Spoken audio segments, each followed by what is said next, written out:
का मतलब है मंच पर चढ़ जाना, भाषण करना, लोगों से बात विचार करना और लोगों से मिलना। लेकिन उनको ये नहीं पता था कि एक नया दौर शुरू हो चुका है। अब आपकी स्ट्रेटजी आने वाले चुनाव के लिए क्या होगी? डेटा होता है, मैप्स होते हैं और लोगों की प्रॉब्लम्स का सॉल्यूशन दिया जाता है। आपका अनुभव और आपका पावर आपके साथ नहीं है तो आप जनता के लिए कुछ नहीं कर पाएंगे। बहुत सारे लोग टूट करके आपके पार्टी में सम्मिलित होने जा रहे हैं, लेकिन उसके पहले उनको अपनी नैतिकता और सोच और समाज के प्रति जिम्मेदारियों का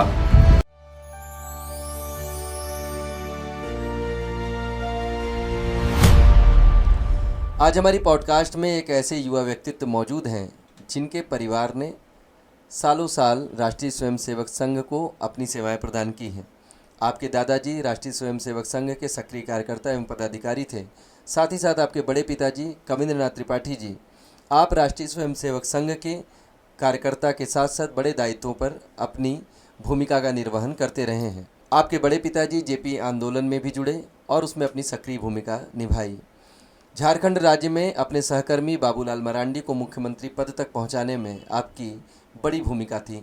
ऐसी बड़ी लेगेसी का निर्वहन करने वाले राधा रमन त्रिपाठी जी आज हमारे साथ पॉडकास्ट पे हैं, जो कि इस समय भाजपा के एक विशेष क्षेत्र में आईटी सेवाएं दे रहे हैं। बहुत बहुत स्वागत है। नमस्कार। नमस्कार, बहुत बहुत धन्यवाद। 2014 से आप बीजेपी में जुड़े, अचानक ये जुड़ा हुआ। आप पहले शिक्षक थे, तो अब आपको क्या लगता है कि 2014 से लेकर के जो 12 साल की यात्रा है, इसको आप कैसे देखते हैं? सबसे पहली बात कि मैं आपका बहुत बहुत धन्यवाद करता हूं कि आपने मुझे इस लायक समझा कि मुझे यहाँ पर आमंत्रण दिया और मैं बात कर सकता हूं। 2014 से लेकर के आज तक राजनीति का कोई विषय हमारे लिए संदर्भ में था नहीं। बेसिकली हम टीचर हैं, हम लोग टीचिंग बैकग्राउंड से आते हैं, लेकिन अचानक से दिल में एक इच्छा हुई कि भाई जो काम हम लोग व्यक्तिगत तौर पे कर सकते हैं, किसी बड़े पार्टी के साथ जुड़ करके भी उस काम को किया जा सकता है। और 2014 के बाद जो एक नया नैरेटिव सेट हुआ था कि भारतीय जनता पार्टी कोशिश कर रही थी कि अपने नए लीडर्स को प्रोजेक्ट करे और भारत एक नई दिशा की तरफ मुड़ रहा था। उस दौरान मुझे लगा कि सोशल मीडिया हैंडलिंग बहुत बड़ा एक रोल प्ले कर सकती है आजकल के पॉलिटिकल कैरियर में या पॉलिटिक्स को एडवर्टाइज करने में और लोगों जन तक पहुंचाने में, क्योंकि सोशल मीडिया प्लेटफॉर्म्स इंक्रीज कर गए थे, काफ़ी ज़्यादा डेटा रिलायबिलिटीज बढ़ रही थी, भारत में दूरसंचार का बहुत ज़्यादा प्रभाव था। तो आईटी के माध्यम से इसको जोड़ने से व्यक्तिगत रूप से हर लोगों से जुड़ा जा सकता था, इसलिए मैंने आईटी सेल को ज्वाइन किया। इसको थोड़ा और पीछे लेकर के फ्लैशबैक में चलना चाहूँगा कि आप मूलतः बिहार से आते हैं जी। फिर उसके बाद आपका बनारस आना होता है, फिर उसके बाद आप मीडिया सेल से जुड़ते हैं। तो इन सब चीज़ों के पीछे कौन सा ऐसा व्यक्ति था जिसने आपकी प्रतिभा को पहचाना और आपको ये प्लेटफॉर्म दिया? मूलतः तो मैं बिहार का ही निवासी हूँ, लेकिन मेरा जो बेसिक एजुकेशन वगैरह हुआ सब यूपी से ही हुआ है। और मैं जब बनारस आया तो मेरे दिमाग में कहीं से भी ये सेट नहीं था कि मैं पॉलिटिक्स ज्वाइन करता हूँ या पॉलिटिक्स के लिए कुछ करूँगा। लेकिन जनता की रुझान को देखते हुए और आईटी मीडिया सेल से बीइंग एन इंजीनियर, मुझे लगा कि मैं भी अपना कुछ रोल प्ले कर सकता हूँ पॉलिटिक्स में। और यहाँ आने के बाद मुझे लगा कि मैं एक सोशल वर्कर की तरह ही आईटी सेल को ज्वाइन करूँगा। और मैं जानना चाहता था, उस समय मैं देख रहा था लोगों को कि लोग आईटी के प्रति बहुत ज़्यादा जुझारू हो रहे थे, अपने नैरेटिव्स को सेट करने में, जनता की प्रॉब्लम्स को दिखाने में। एक सोशल मीडिया प्लेटफॉर्म जो उस समय उभर के आ रहा था, लोगों के लिए बहुत पहुंच पाना बहुत आसान हो रहा था लोगों तक। तो परिवार में कोई ऐसा था जो कि बीजेपी के बैकग्राउंड से हो या आरएसएस की विचारधारा से हो, या सीधे आप इस विचारधारा से सीधे जुड़ गए? नहीं, हमारे बेसिकली प्लेटफॉर्म पे जब राष्ट्रीय स्वयंसेवक संघ हुआ करता था, आरएसएस हुई थी, तो हमारे अपने खुद के बड़े पिताजी वहाँ पे प्रचारक के रूप में काम कर चुके हैं और हम लोग व्यक्तिगत रूप से जुड़े थे। बेसिकली क्या था कि आरएसएस जो एक प्रमुख था वो वैचारिक प्लेटफॉर्म नहीं था, वो बस लोगों के बीच में जा करके लोगों की चीज़ों को समझना और लोगों के लिए कार्य करने के रूप में ज़्यादा उपयोगी साबित हो रहा था उस दौर में। और 90s के दशक से लेकर के आज के दशक में बहुत ज़्यादा चेंजेस देखने को मिल रहे हैं हम लोगों को। 2014 से लेकर के अभी तक 3 चुनाव, जी, 3 फेज आपने देखे हैं, और इसमें सोशल मीडिया हेड तक एक आईटी कोऑर्डिनेटर से लेकर के वहां तक पहुंचना, तो इस यात्रा के बारे में थोड़ा जानना चाहेंगे। कितनी आसान रही, कितनी दुरूह रही, किस तरह के चैलेंजेस आपने फेस किए? शुरू में तो 2014 में जब मैंने आईटी सेल ज्वाइन किया था तो मैंने सोचा भी नहीं था कि इस तरह से करूँगा। लोगों को झेल पाना, अपने पॉलिटिकल कैरियर के बारे में बता पाना, या लोगों को ये विचार ही नहीं आता था अंदर से कि हाँ ये ऐसे भी राजनीति की जा सकती है और आईटी के माध्यम से करूँगा ही क्या, ये लोगों का हमेशा सवाल जवाब रहा है। लेकिन उस समय ये जो भारत का दौर था वो बदल रहा था पूरी तरीके से, कि आप फिजिकली लोगों के तक वहां तक नहीं पहुंच पा रहे थे, जो आप सोशल मीडिया और आईटी हैंडल्स की तरह अपने विचार, लोगों की दिक्कतों को जानकर उनके बारे में बातें करके या लोगों से पूछ करके अपने विचारों को व्यक्त किया जा सकता था। तो लोग सवाल तो जरूर ही करते थे कि आप आईटी सेल ज्वाइन कर लिए हैं तो क्या ही कर पाएंगे, राजनीति तो अलग चीज है। क्योंकि उस समय की जो दौर था, वो लोगों का सोचना था राजनीति का मतलब है मंच पर चढ़ जाना, भाषण करना, लोगों से बात विचार करना और लोगों से मिलना। लेकिन उनको ये नहीं पता था कि एक नया दौर शुरू हो चुका है और इस नए दौर में जो भी व्यक्ति अपने अंदर के विचारों को लोगों तक ले जाता है वो आईटी के माध्यम से ही किया जा सकता है। 2014 में तो मोदी जी की वेव थी, तो हर तरफ सिर्फ मोदी मोदी होता था। 2024 के लोकसभा चुनाव में काफ़ी झटका लगा पार्टी को, और पार्टी पूर्ण बहुमत वहाँ पे अपना साबित नहीं कर पाई, और एक तरह से कह लीजिए कि त्रिशंकु लोकसभा की तरफ बढ़ रही थी, लेकिन चीज़ें आप लोगों ने डैमेज कंट्रोल किसी तरह से किया। तो एक आईटी सेल के हेड होने के नाते उस समय आपकी फीलिंग क्या थी, और आपको क्या लगता है कहाँ चूक हुई थी? बेसिकली आईटी सेल में जब हम लोगों ने काम शुरू किया था तो 2024 के दौर में चैलेंजेस थे, क्योंकि विपक्ष के भी जो भी पार्टियां थी उन लोगों के भी आईटी सोशल एंटी कैंपेन्स चालू कर दिए गए थे, बीजेपी के खिलाफ नैरेटिव सेट्स हो गए थे, और जो कुछ भी हम लोगों के अचीवमेंट्स में आ रहे थे उसके खिलाफ काउंटर एफिडेविट मिलता था हम लोगों को। हम लोगों का बेसिक तथ्य ये रहा करता था कि बस कूल माइंड हो जाइए, चीजों को बेसिक डाटा को कॉन्सेप्ट कीजिए और डाटा एनालाइज करके जो रियल टाइम चीजें हैं वो जनता तक पहुंचाने का प्रयास किया गया था। न्यूज़ को जहाँ तक हम समझते हैं कि न्यूज़ कभी भी आ सकती है, वो हो सकता है आधी रात में आ जाए, हो सकता है तड़के सुबह आ जाए। तो कभी ऐसा हुआ हो कि रात में कोई मध्य रात्रि तक कोई न्यूज़ आई और आपको रात में उठ करके काम करना पड़ा हो?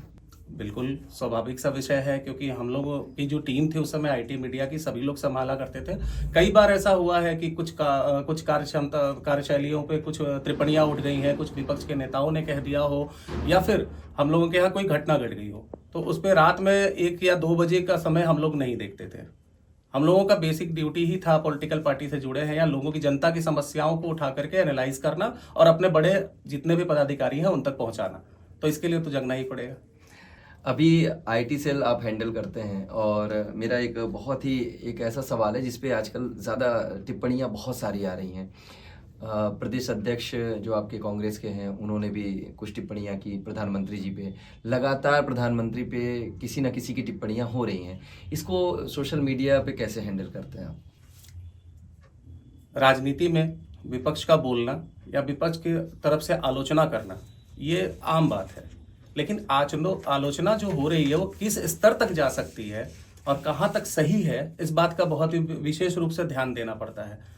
कोई भी व्यक्ति अगर क्योंकि राजनीति का मंच है और जो भी माननीय प्रधानमंत्री मोदी जी के बारे में लोग कह रहे हैं, उनका कहना खुला देश है भारत, कोई भी अपनी सोच रख सकता है, लेकिन व्यक्तिगत टिप्पणियों में जाकर के बात करना ये उलझा सा देता है। तो इसके लिए हम लोगों ने बहुत ही आराम से हम लोग तथ्यों पर जाते हैं कि बातें जो भी निकल के आ रही है उनको कहाँ हद तक, किस हद तक वो सही है, उसका सोर्स क्या है, उसके आउटकम्स क्या है और कितने लोगों तक वो जा रही है, समर्थक कौन है, नॉन पॉलिटिकल समर्थक कौन है और ऐसे ही फॉलोअर्स कितने हैं, तो उन तक वो बात एग्जैक्ट रूप से पहुंचे। ये हम लोगों का बेसिक काम रहता है।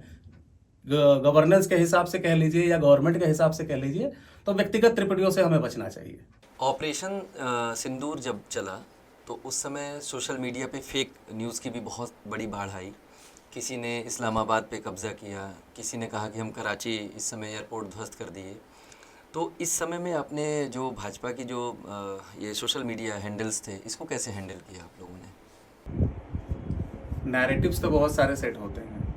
जब ऑपरेशन सिंदूर चल रहा था देश में, तो विपक्ष वालों ने बहुत प्रयास किया था कि इसको दूसरे तरीके से साबित किया जाए कि ये ऐसा कुछ भी नहीं हुआ है। कुछ बढ़ा चढ़ा के लोगों ने ब्रॉडकास्ट किया, कुछ बताए, फोरकास्टर्स हुए, न्यूज़ चैनल्स एंकर्स को पब्लिकली विपक्ष वालों ने बयान भी दिया कि क्या ऐसा संभव है। लेकिन व्यक्तिगत तौर पे देखा जाए तो जो सच्चाई थी वो धरातल पर स्थिति सब लोगों ने देखी है, और जितने भी हमारे सेना के जितने प्रमुख थे और सैन्य ऑफिशियल्स जो इसमें लगाए गए थे और आपके जो भी हेड थे, उन लोगों ने डेटा के साथ बताया कि हम लोगों ने ये काम किया था। वो उन तथ्यों पर हम लोगों ने काम किया। 2027 का चुनाव एकदम करीब है और मुझे लगता है कि आपकी पार्टी लाइन भी इस समय तैयारियों में जुट गई होगी। एक सोशल मीडिया में जिस तरह से आपने स्ट्रेटजीज तैयार की हैं पिछले 10 या 12 सालों में, अब आपकी स्ट्रेटजी आने वाले चुनाव के लिए क्या होगी? सबसे बड़ी बात ये होती है कि सोशल मीडिया में केवल हम लोगों ने नहीं, पूरे देश में पक्ष हो विपक्ष हो, सभी लोगों ने सोशल मीडिया के दौर को अच्छे टूल की तरह इस्तेमाल किया है। लेकिन भारतीय जनता पार्टी का ये कहना है कि हम लोगों के इस्तेमाल किए गए टूल में एक वास्तविक सच्चाई होती है, डेटा होता है, मैप्स होते हैं और लोगों की प्रॉब्लम्स का सॉल्यूशन दिया जाता है ताकि वो ग्राउंड लेवल पर इफेक्टिव है कि नहीं।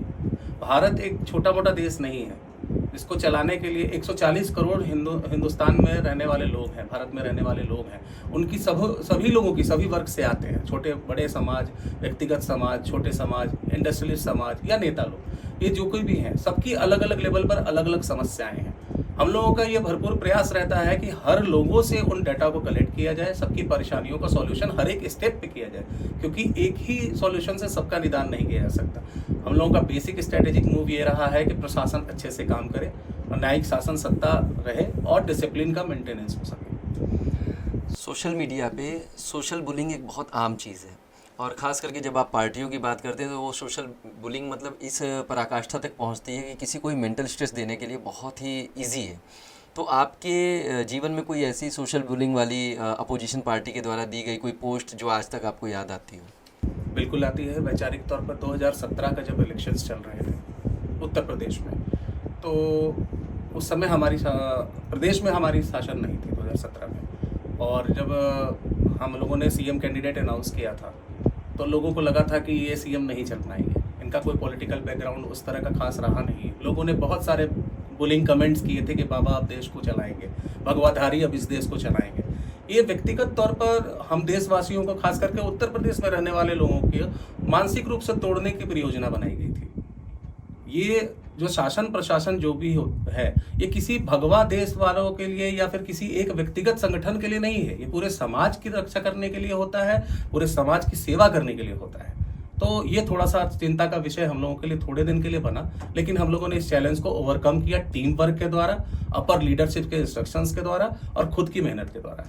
भगवा को लेकर के एक बहुत अच्छी बात मुझे याद आई, अभी पिछली पॉडकास्ट में कर रहा था एक अपोजिशन लीडर जो भाजपा के हैं उनके साथ, तो उसमें एक शब्द आया कि भगवा के रूप में गुंडागर्दी है।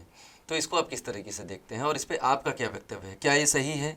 अगर सही नहीं है तो आप क्या कहना चाहते हैं? भगवा को आमतौर पर देखा जाए तो भगवा गुंडागर्दी का प्रतीक नहीं है। भगवा किसी व्यक्तिगत या किसी पार्टी विशेष की पहचान नहीं है। भगवा भारत में त्याग का प्रतीक है, प्रतिनिधित्व का प्रतीक है, रचनात्मक क्रियाओं का प्रतीक है, इसको माना गया है। और भगवा का मतलब होता है कि विशेष रूप से एक दूसरे को बिना वैचारिक रूप से मतभेद किए हुए एक लोगों का हेल्प करना, लोगों तक पहुंचना। भगवा त्याग और वास्तविकता को दर्शाता है। इसको अगर किसी भी पॉलिटिकल पार्टी के द्वारा गुंडागर्दी का रूप दिया जा सकता है तो ये गलत कहा जा सकता है, क्योंकि अगर आप न्याय के परिप्रेक्ष्य में देखते हैं तो अगर किसी पर शासन सत्ता का कमांड देना, लॉ एंड ऑर्डर को सही करना या लॉ एंड ऑर्डर के लिए अगर किसी तरह का स्ट्रिक्ट डिसिप्लिन को अपनाया जाए तो इसको गुंडागर्दी कहना मेरे हिसाब से गलत है। कुछ प्रश्न आपसे हैं जिसमें बस हम हाँ और ना में आपसे उत्तर चाहेंगे। बीजेपी का जो सोशल मीडिया है वो एसपी पार्टी से बढ़िया है, बेहतर है, हाँ या ना? हाँ। क्या सोशल मीडिया प्लेटफॉर्म किसी चुनाव को जिता सकता है, हाँ या ना? हाँ, कुछ हद तक। क्या ऑपोजिशन की कोई पोस्ट कभी वायरल हुई जिसे देख करके जलन हुई? नहीं।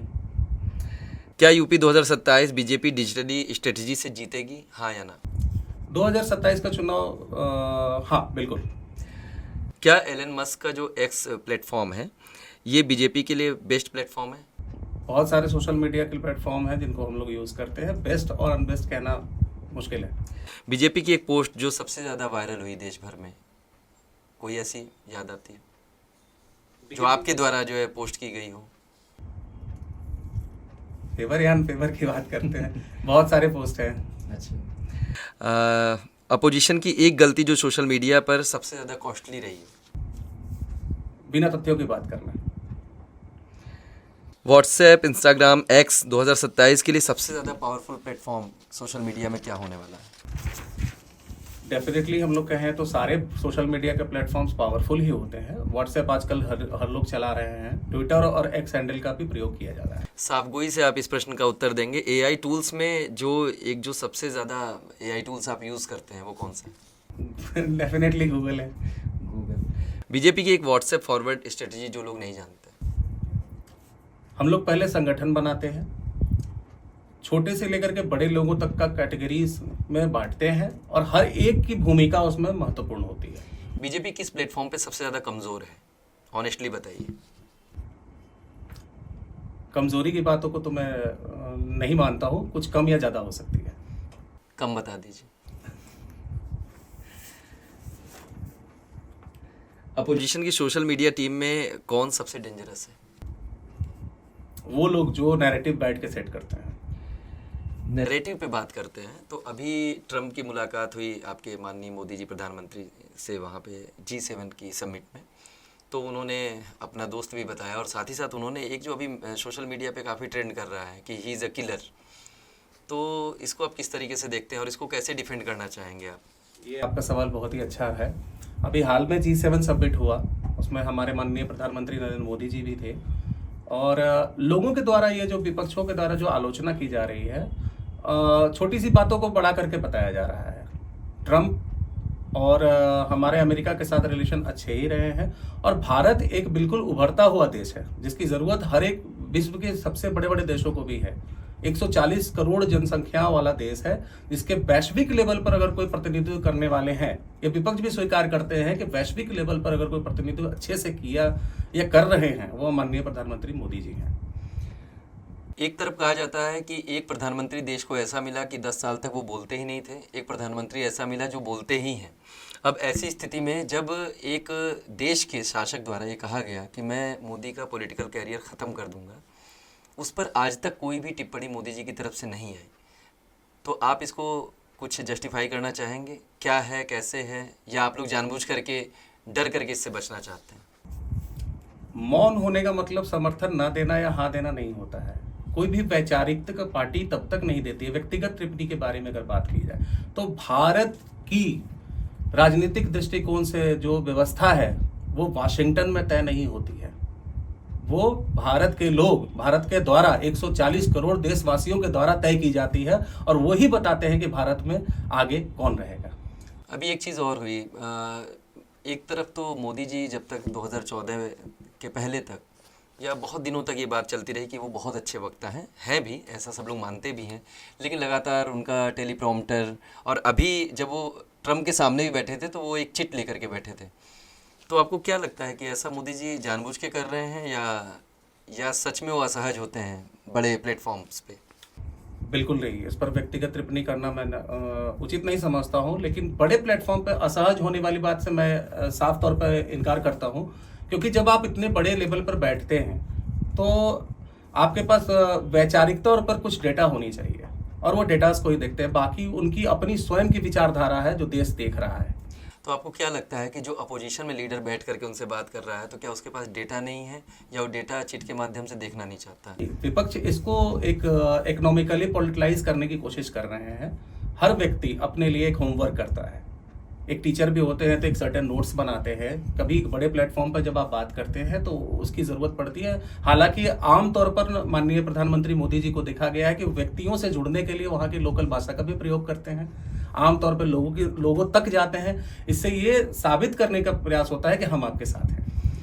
पिछले लगभग 1 साल से आप सोशल मीडिया, क्योंकि आप हैंडल्स करते हैं और वो भी एक पॉलिटिकल पार्टी के लिए, आपको नहीं लगता है कि कुछ अचानक में एक सोशल मीडिया प्लेटफॉर्म पे मोदी के विरोध में एक कैंपेन शुरू हुई है, जिसके नाते बहुत सारा जो है मोदी का जो एक समर्थक वर्ग है वो उनसे बिछड़ता जा रहा है, तो इस पे आपका क्या कहना है?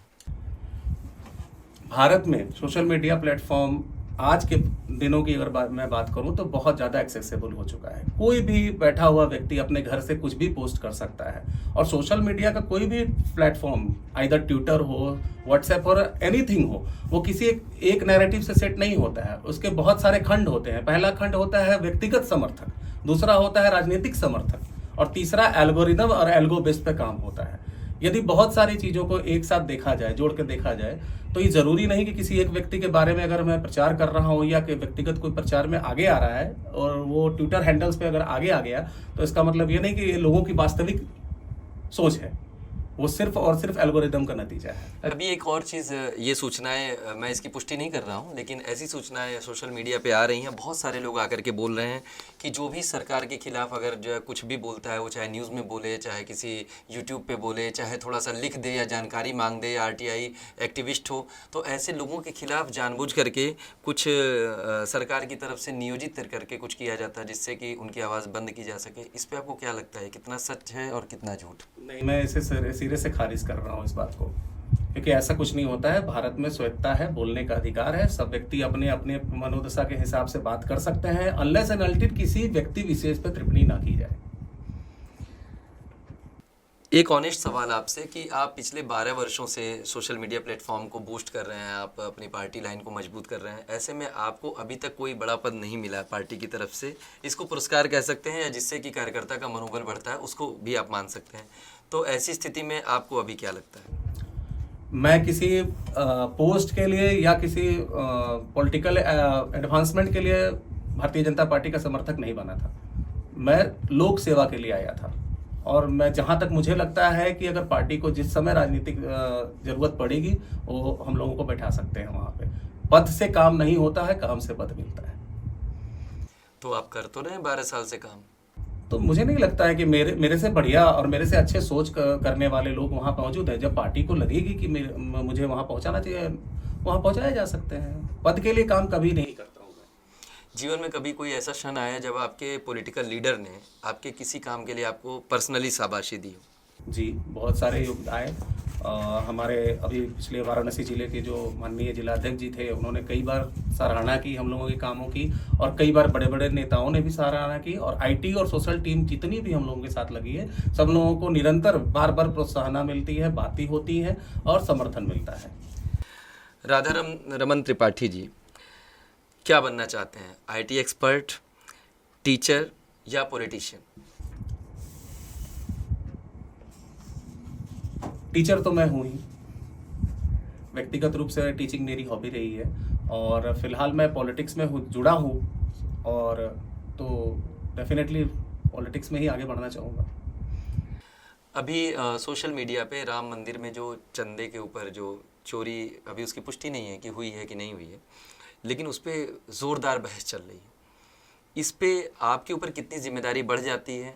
कहाँ तक ये सूचनाएं भ्रामक हैं, कहाँ तक इसमें सत्यता है? इस पे आपसे बात ज़रूर करना चाहेंगे। मंदिर कमेटी या मंदिर ट्रस्ट किसी एक व्यक्ति विशेष या किसी पार्टी के हिस्सा नहीं होती है। ये लोगों की आस्थाओं का महत्व रखता है। भारत देश में जितने भी देशवासी हैं या बाहर में हिंदू धर्म को मानने वाले हैं लोग, आस्था से जुड़ा हुआ जगह है, वो लोग अपने स्वेच्छा से दान दिया करते हैं मंदिरों को। और मैं ये मानना चाहूँगा कि किसी एक व्यक्तिगत पार्टी पर कह देना कि इन्होंने ऐसा करवाया है, ये उचित नहीं है, क्योंकि हर एक मंदिर का अपना एक ट्रस्ट होता है, अपना एक ऑर्गेनाइजेशन होता है, जो कि जांच में बहुत अच्छे तरीके से एक एसआईटी का गठन हो चुका है इस मुद्दे पर, और एसआईटी अपना काम कर रही है। जो भी दोषी होंगे उस पर पूर्णतः कार्रवाई की जाएगी। क्या आपको नहीं लगता है कि ये जो चंदा में जो भी घपले की जो न्यूज़ आ रही है, ये कहीं ना कहीं 2027 के चुनाव में बीजेपी के लिए गले की फांस बनता नजर आ रहा है? विपक्ष तो नैरेटिव सेट करेंगे ही, विपक्ष के लोग नैरेटिव तो सेट करेंगे। उन्हें कोई और विकास का मुद्दा तो मिल नहीं रहा है, क्योंकि मोदी सरकार में बहुत सारे विकास के काम हुए हैं। उत्तर प्रदेश सरकार में माननीय योगी जी ने बहुत सारे अच्छे काम किए हैं, और विपक्ष के पास कोई मुद्दा ना बचने की वजह से इस तरह के सवाल उठाते हैं। किसी हिंदू संगठन, किसी बड़े हिंदू नेता या किसी बड़े नेता के द्वारा इस पे कोई भी सफाई नहीं दी जा रही है, तो आपको ये तो नहीं लगता कि ये जो मौन है इसका फ़ायदा विपक्ष उठाने वाला है? हर बार मौन होने का मतलब जवाब नहीं देना नहीं होता है। हमारी पार्टी या व्यक्तिगत कोई भी रिस्पॉन्सिबल जो भी पार्टी या नॉन हिंदू ऑर्गेनाइजेशन जितनी भी काम कर रही है, वो मौन होने का मतलब ये होता है कि वो स्थापत्य को चाह रही है, वो डेटा एनालिस्ट को चाह रही है। जब तक उनके पास कोई व्यक्तिगत और वैलिड कोई डेटा प्रूफ नहीं आएगा, कोई भी व्यक्ति इस पर टिप्पणी देने से बचता है। यूएसए के राष्ट्रपति ने एक बार कहा कि मैं मोदी का पॉलिटिकल कैरियर ख़त्म कर सकता हूं, और इस पर आज तक कोई भी काउंटर आप लोगों की तरफ से नहीं दिया गया, तो इसको आप किस तरह से देखते हैं? व्यक्तिगत तौर पे मैं बता सकता हूं कि मोदी जी का पॉलिटिकल कैरियर खत्म करना या तय करना है, पूर्णतः भारतवासियों के ऊपर है। 140 करोड़ की जनसंख्या वाले देश ने उन पर भरोसा जताया है, अपना समर्थन दिया है, और वो लगातार निरंतर प्रयास में है कि भारत को उस दिशा की ओर, उस तरह बेटर इकोनॉमी, बेटर ऑर्गेनाइजेशन और डेवलप नेशंस की तरफ बढ़ा रहा है और बढ़ाने का काम कर रहे हैं। सपा जिस तरीके से पीडीए को लेकर के चल रही है, जिस तरह से कांग्रेस हो सकता है आने वाले चुनाव में एक गठजोड़ इनका हो, इंडिया गठबंधन है, तो कितना आपको लग रहा है कि आने वाला चुनाव बहुत ही ज़्यादा आपके लिए पॉलिटिकल पार्टीज़ के सामने लड़ने में असहज होंगे आप लोग, या कितने सहज होंगे 2027 को लेकर के? आपको क्या लगता है? अगर 2027 के चुनावों की बात की जाए, आम चुनाव जो उत्तर प्रदेश में होने वाले हैं, तो इंडिया गठबंधन को जहां तक देखा गया है, वो लोग व्यक्तिगत तौर पर आपस में ही एक नहीं है। इंडिया गठबंधन केवल वोटों का पोलराइजेशन करना जानती है, व्यक्तिगत भावनाओं को, व्यक्तिगत चीजों का लाभ उठाना जानती है और लोकल मुद्दों को उठा करके जीतना जानती है। और हमें नहीं लगता है कि उत्तर प्रदेश के चुनाव में कोई खास उनका मतलब प्रभाव रह सकता है, क्योंकि सपा और बसपा और आप कांग्रेस की बात कर लें तो ये सारे लोग अपने अपने स्तर से चुनाव को देखते हैं और लड़ेंगे। क्या आपको नहीं लगता है कि जो आने वाला चुनाव है उसमें जो योगी जी की कार्यशैली है, आपके खुद के एक उप मुख्यमंत्री जाकर के दिल्ली बैठ गए और उन्होंने वहाँ से बोला भी कि संगठन बड़ा है, कोई पद नहीं बड़ा है, तो आपको क्या लगता है ये जो भीतर के अंदर जो ये हलचल है, इस हलचल का लाभ कहीं दूसरी पॉलिटिकल पार्टी न उठा ले जाए? योगी जी के बारे में जहां तक कहा जा सकता है, लोगों को उनको काम करने की नीतियां इसलिए भी नहीं पसंद आ रही होंगी। हमें तो नहीं लगता है कि समर्थक नाराज हैं उनसे, क्योंकि काम करने की नीतियां उनकी सशक्त हैं। अगर कोई व्यक्ति कानून को मद्देनजर रखते हुए अपने जनता को चलाना चाहता है या प्रशासन को चलाना चाहता है, इसमें गलती क्या है? हाँ, आपत्ति उन लोगों को हो सकती है जो कानून के दायरे में काम नहीं रखना चाहते हैं, करना नहीं चाहते हैं, या कानून को अपने से ऊपर मानते हैं। यानी कि अभी मानते हैं कि केशव प्रसाद मौर्य द्वारा की गई ये टिप्पणी, तो या तो वो कानून के हिसाब से काम नहीं करते हैं या वो किसी चीज को नहीं मानते हैं, आप ये कहना चाह रहे हैं? ये उनका व्यक्तिगत सोच है, पार्टी का इससे कोई लेना देना नहीं। तो उन्होंने तो कहा कि संगठन बड़ा है, यहाँ पे कोई व्यक्ति बड़ा नहीं है, और उनका इशारा किस तरफ था ये तो आप भी अच्छे तरह से समझ रहे हैं, और काफ़ी इसके ऊपर हो हल्ला हुआ। उसके बाद भी एक मैं जानना चाहता हूँ कि आप इस पे क्या सोचते हैं और इससे कितना डेंट लग रहा है आपकी पार्टी? देखिए, व्यक्तिगत तौर पर कि पार्टी का जो व्यक्तित्व है, पार्टी का जो समर्थक हैं और पार्टी का जो अपना काम करने का तरीका है, वो खुद पर डिपेंड करता है। कोई भी व्यक्ति, चाहे वो कोई भी व्यक्ति हो, हमारे संगठन या भारतीय जनता पार्टी के संगठन से बड़ा नहीं हो सकता। संगठन है तो व्यक्ति है, व्यक्ति से संगठन है सहयोग के रूप में। अगर संगठन ही नहीं रहेगा तो व्यक्ति विशेष का कोई महत्व नहीं है। अभी आपके गुजरात कैडर के एक IAS हैं जिनको विद्युत मंत्री बनाया गया और उनको बड़े मंत्रालय भी दिए गए, लेकिन आज भी आप देखें कि बिजली संकट पहले से गहराता हुआ नज़र आ रहा है। और ये जो बिजली संकट है, इसके पीछे लोग कहते हैं कि फाइलें उनकी मूव नहीं हो रही हैं, कि उनके IAS नहीं सुन रहे हैं, बहुत सारी सूचनाएं हैं।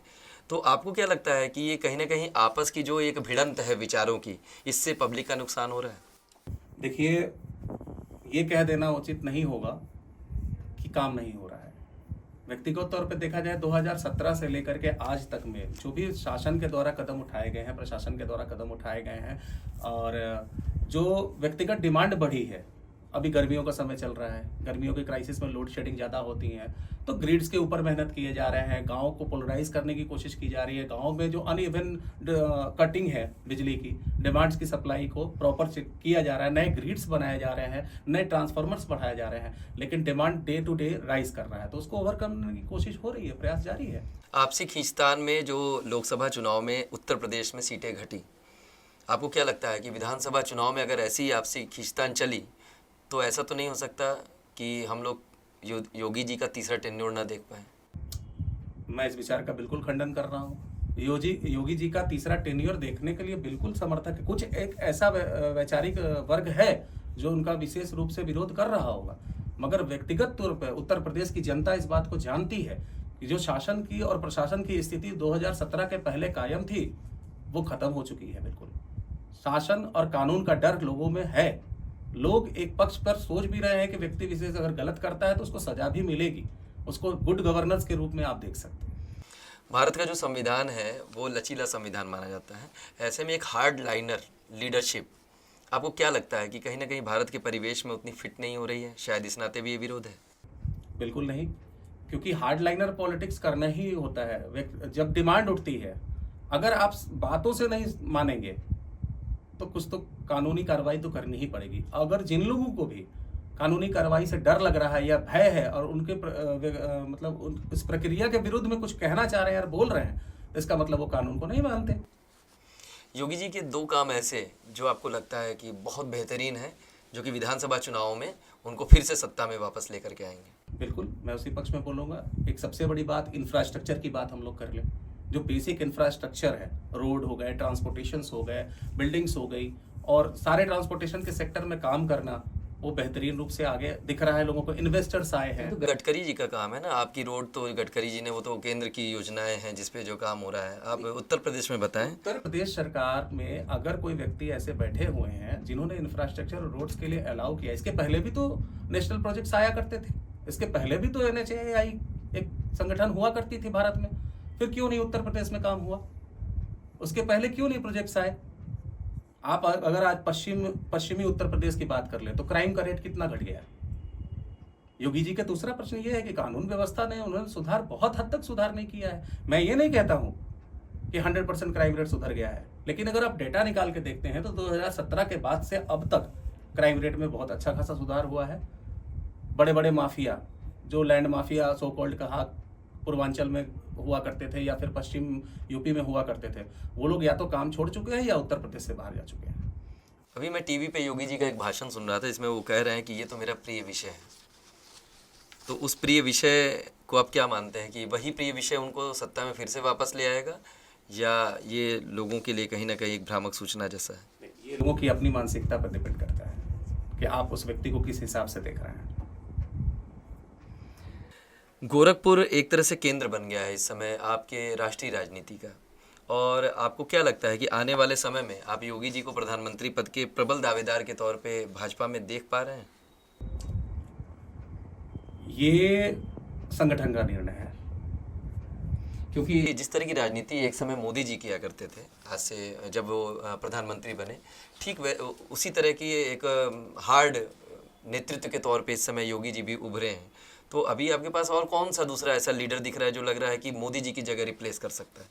मोदी जी की जगह रिप्लेसमेंट की मांग ना करते हुए हम लोग अगर इस मुद्दे पर ध्यान दें कि किसने प्रशासन को बढ़िया बेहतर ढंग से संभाला है। हमारा संगठन कोई छोटा संगठन नहीं है, विश्व की सबसे बड़ी उभरती हुई पार्टियों में से एक पार्टी है, और इन पार्टियों में जहां भी पार्टी को उचित लगेगा, जिनको भी समर्थन देना चाहेंगे, जिनको भी बनाना चाहेंगे, वो पार्टी तय करेगी।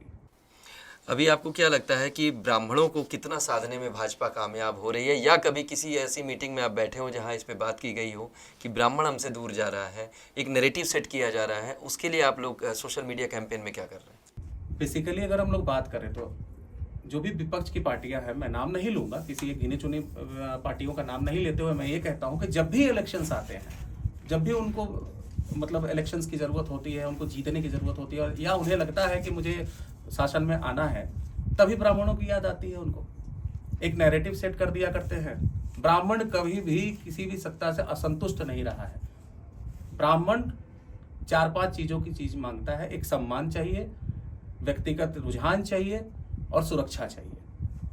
और शासन, सत्ता और सुरक्षा, अगर ये चीजें ब्राह्मण समाज को मिल रही है तो भारतीय जनता पार्टी ने इसके ऊपर बहुत सारा काम किया। अभी आप पिछले ही इलेक्शंस में देख लीजिए कि वोट रिप्रेजेंटेशन की बात हो जाए, पार्टी पदाधिकारियों के कैरियर की बात हो जाए, या फिर टिकट बांटने से लेकर के बात हो जाए, तो ब्राह्मणों को अनदेखा नहीं किया गया है। ये एक समाज का ऐसा वर्ग है जो प्रबुद्ध कहलाता है, और सबको लेकर के चलने की बात भारतीय जनता पार्टी करती है। सबको लेकर चलने की बात भारतीय जनता पार्टी करती है, लेकिन धर्मेंद्र प्रधान जी अभी जो बिल लेकर के आए हैं यूजीसी के लिए, और उसका पुरजोर विरोध सवर्णों ने किया, और एक तरह से भाजपा को सवर्णों के पक्ष में रहने वाली पार्टी माना जाता है। ऐसे में आपको नहीं लगता कि 2027 और 2029 के चुनाव में इस कदम ने सवर्णों को बहुत दूर करने का प्रयास किया है? अगर विरोध की बात की जाए तो वो व्यक्तिगत विषय होता है, लेकिन इस विरोध को नैरेटिव सेट करके अगर आप प्रस्तुत करेंगे, लोगों तक ये बातें समझाई नहीं जाएंगी कि यूजीसी के आने और नहीं आने से क्या फर्क पड़ेगा समाज में, तो लोग तो विरोध करेंगे ही। तो आप इस पॉडकास्ट पे थोड़ा इसको समझाने का प्रयास करेंगे कि उनका क्या मंतव्य था जिसको लोग समझ नहीं पाए? बेसिकली हमारी पार्टी के द्वारा या कोई भी बड़े लीडर्स के द्वारा कोई भी बिल अगर पास होता है तो अकेले किसी एक आदमी के कहने से या व्यक्तिगत समर्थन से नहीं होता है। लोकसभा है, राज्यसभा है, राज्यसभा में आप लोग भी हैं, विपक्ष भी साथ देते हैं, विपक्ष भी साथ में है खड़े। तो जो कोई भी बात आती है तो लोकसभा में अगर पारित होता है कोई भी बिल तो राज्यसभा से भी जाता है, तो आपका भी समर्थन है, आप वहां समर्थन करके पास कराइए या विरोध कर दीजिए। एक लोकतांत्रिक देश है भारत। भारत में कानून बनाने की विधि जो है एक लोकतंत्र के आधार पर होती है और इसको थोपा नहीं जा सकता। सत्ता या सरकार या मौजूदा सरकार जो हमारी सरकार है केंद्र में, वो इन बातों का फीडबैक ले सकती है और ले भी रही है कि इसको कैसे बेहतर किया जा सकता है। अभी आप ही के उत्तर प्रदेश सरकार के एक मंत्री जो कि राजभर समाज से आते हैं, उन्होंने एक वक्तव्य दिया कि सपा के भी बहुत सारे लोग टूट करके आपके पार्टी में वो सम्मिलित होने जा रहे हैं। इस सूचना को उन्होंने अपने तरफ से प्रेषित किया। आप सोशल मीडिया को अच्छे तरह से समझते हैं, आप सोशल मीडिया हैंडल भी करते हैं, आपका एक बड़ा अनुभव है, तो क्या हम देख सकते हैं कि सच में सपा के बहुत सारे लोग इस समय भाजपा में कुछ ही दिन बाद दिखाई दें? देखिए, आमतौर पर मैं किसी की व्यक्तिगत टिप्पणियों की आलोचना नहीं करना चाहता हूँ, ये उनका व्यक्तिगत मत है। लेकिन जहाँ तक भारतीय जनता पार्टी के सवाल है, तो पार्टी में वैसे लोगों का स्वागत है अगर हमारी नीतियों से, हमारी वैचारिकता से, हमारे काम करने के ढंग से, हमारी पार्टी के व्यक्ति विशेष के काम करने के ढंग से या गवर्नर से अगर कोई खुश है तो निस्वार्थ भाव से आकर के सेवा दे सकते हैं, दरवाजा हमेशा खुला रहेगा। लेकिन उसके पहले उनको अपनी नैतिकता और सोच और समाज के प्रति जिम्मेदारियों का अवलोकन करना होगा। आपको क्या ऐसा नहीं लगता कि जो लोग आज एक लंबे समय तक, दशकों तक, जिन्होंने एक ही पार्टी लाइन की राजनीति की हो और वो अचानक किसी भी कारण से आपके साथ आते हैं, तो आपको क्या लगता है कि उनके स्वभाव में पूरा मूल परिवर्तन हो जाएगा या उनकी वैचारिकी पूरी तरह से परिवर्तित होकर आप ही की तरह सोचने लगेगी? क्या आप लोग को इससे सतर्क रहने की आवश्यकता नहीं? बिल्कुल नहीं, सतर्कता की जरूरत ही नहीं है। अगर वो हमारे किसी काम से प्रभावित है तभी तो हम लोगों के पास वैचारिकता में जुड़ रहे हैं। हो सकता है कि उनको शुरू में लगता हो कि इनका समर्थन करने से मेरी राजनीतिक चीज़ें सही जा रही है, या हम जनता तक जिनके भी वो रिप्रेजेंटेशन करके आते हैं, जिनका भी वो मौलिक रूप से रिप्रेजेंटेशन कर रहे हैं, उनकी बातों को रख नहीं पा रहे हो विपक्ष के साथ। उनको ऐसा लगता हो कि बेहतर उपयोग होगा अगर सत्ताधारी पक्ष के साथ मैं जाऊं तो ज़्यादा बेहतर लोगों तक पहुंच पाऊं, लोगों के कार्यरत होने में या लोगों के काम कराने में वसूल, क्योंकि नियमता यही है कि आप पब्लिक रिप्रेजेंटेटिव है और जनता ही सर्वोपरि है। तो इसमें आपको नहीं लगता कि जनता के साथ एक तरह से अन्याय है, क्योंकि जनता तो एक सिंबल के नाते आपको चुन रही है, और अगर आप ऐसे ही हैं तो आप बिना सिंबल के चुनाव क्यों नहीं लड़ते और जा करके फिर उसी पार्टी में क्यों नहीं जाते जो सत्ता में है इस समय? तो ये कहीं ना कहीं जनता के साथ विश्वासघात जैसा नहीं है? जनता के साथ विश्वासघात की बात बिल्कुल मैं नहीं करूंगा, मैं इसका सख्त रूप से खंडन कर रहा हूं, क्योंकि जब तक आपकी वैचारिकता, आपका अनुभव और आपका पावर आपके साथ नहीं है तो आप जनता के लिए कुछ नहीं कर पाएंगे। जनता की जागरूकता को देखते हुए हो सकता है कि हम और आप ये बात व्यक्तिगत टिप्पणी पे कर रहे हैं, लेकिन उनके ऊपर ये जो बातें आई है या ये परिवर्तन देखने को मिल रहा है वो जनता के प्रभाव से मिल रहा हो। जनता कह रही हो कि आप जाइए और जा करके काम कीजिए हमारे लिए। जिन लोगों को कोई पिछले दशकों में जानता नहीं था, वो वर्तमान समय में किसी भी पार्टी सिंबल से सांसद बने, मंत्री बने, कुछ भी बने, और अचानक उनका किसी दूसरे पार्टी में दल बदल कर लेना, तो ये कहीं ना कहीं उनका व्यक्तित्व तो इतना बड़ा नहीं था कि जिससे कि वो चुन के आए हों, उसमें उनकी पार्टी लाइन ने मदद की। अभी तृणमूल कांग्रेस का एक ज्वलंत उदाहरण है। बहुत सारे सांसद जा कर के मिले हैं आपके स्पीकर ओम बिरला जी से, तो आपको नहीं लगता है कि एक पार्टी जो आपको लेकर के एक जगह पे लेके आ रही है और आप उसके साथ तो जो विश्वासघात कर ही रहे हैं, साथ ही साथ आप जनता के जो वोट हैं जो आपको मिले हैं उस पार्टी के नाते, उसके साथ भी एक बहुत बड़ा विश्वासघात है? ये उनका अपना व्यक्तिगत समर्थन है, व्यक्तिगत सोच है। हो सकता है, मैं ये बात किसी व्यक्ति विशेष पे टिप्पणी करते हुए नहीं कहना चाह रहा हूँ, हो सकता है कि जिस समय वो पार्टी से जुड़े हो उस समय वैचारिकता या मूल जो सिद्धांत रहा हो पार्टी का उनको अच्छा लगा हो, वो चुनाव लड़े और जनता ने उनको समर्थन दिया और वो जीत के आए। लेकिन वर्तमान परिप्रेक्ष्य में अगर देखा जाए तो हो सकता है कि वर्तमान परिप्रेक्ष्य में वो पार्टी खरी नहीं उतर रही हो उनके मौलिक सिद्धांतों पर। तो जो भी पार्टी उनके मौलिक सिद्धांतों की रक्षा करती हो, पूर्णतः उनका समर्थन करती हो और जनता के हित में काम कर रही हो, तो उनके साथ वो जुड़ना चाहे और जुड़ते हैं। क्या आपको नहीं लगता कि भाजपा की स्थिति तृणमूल कांग्रेस की तरह ही होने जा रही? क्योंकि जब तृणमूल कांग्रेस सत्ता में आई, उससे पहले वहाँ पे वाम दल, उस समय उन लोग की सरकार थी, और बहुत सारे लोग तृणमूल कांग्रेस को धीमे धीमे ज्वाइन करना शुरू किया और लगभग जितने दिन सत्ता थी उसका उन्होंने खूब अच्छे से उपयोग किया। तो आने वाला समय, क्या हम भाजपा की स्थिति भी तृणमूल कांग्रेस जैसी ही होती देख रहे हैं? बिल्कुल नहीं। हम भारतीय जनता पार्टी एक केंद्र शासित पार्टी है, केंद्र में काम करने वाली पार्टी है, और तृणमूल कांग्रेस जो है एक राज्य में स्थापित थी, वो लोकलाइज्ड पार्टी है या नेशनल पार्टी है। इनके सिद्धांत और उनके सिद्धांत में बहुत बड़ा फर्क है। जनता को अगर लगता है समर्थन लेना है तो व्यापक रूप से हमारे आला नेतृत्व में जो भी बैठे हैं वो काम कर रहे हैं जनता के लिए, और जनता किसी भी चीज़ से बायस नहीं है। आज के डेट में जो प्लेटफॉर्म्स हैं, सोशल मीडिया इनपुट्स है, फीडबैक्स मिलते हैं, उनसे जनता ये तय करेगी कि 2027 का उत्तर प्रदेश में चुनाव किनको जिताना है और 2029 का आने वाला इलेक्शन में कौन बैठने वाला है। आने वाले चुनाव में कौन बैठने वाला है, अभी हम लोगों ने बहुत सारी बात की सोशल मीडिया के एक तरह से चाणक्य कहे जाने वाले राधा रमन जी से, और इनसे बातें करके हम लोग को बहुत सारी जानकारियां प्राप्त हुई। और उम्मीद करते हैं कि इस पॉडकास्ट के जो व्यूवर्स हैं उनकी बातों से कितने सहमत होंगे, कितने असहमत होंगे, ये उनकी अपनी वैचारिकी होगी। लेकिन हमने इनसे वो सारे सवाल पूछे जो हमको लगता है कि इस मंच पर पूछने आवश्यक थे। बहुत बहुत धन्यवाद आपका। धन्यवाद।